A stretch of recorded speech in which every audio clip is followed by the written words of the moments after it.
अच्छा लगा तुम्हें? बहुत अच्छा। चाहूँ तो पूरा दिन गुजार सकती हूँ यहाँ मैं।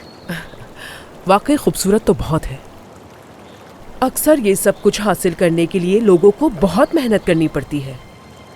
तुम्हारी किस्मत अच्छी है कि तुमने वाकई एक अच्छे दोस्त का इंतखाब किया। तो चलो उस दोस्त की वजह से तुम भी इन आसाइशों का फायदा उठा लो। मैं समझी नहीं आपकी इस बात का मतलब। मतलब बहुत साफ है अनम, तुम इस घर में सिर्फ नवाल की वजह से हो, और ये बात उम्मीद है कि तुम कभी भूलोगी नहीं। सही कह रही हैं आप बिल्कुल। मैं यहाँ नवाल की वजह से ही हूँ। वो मेरा बहुत ख्याल रखती है। मसलन मैं अगर खुश ना रहूँ तो वो भी खुश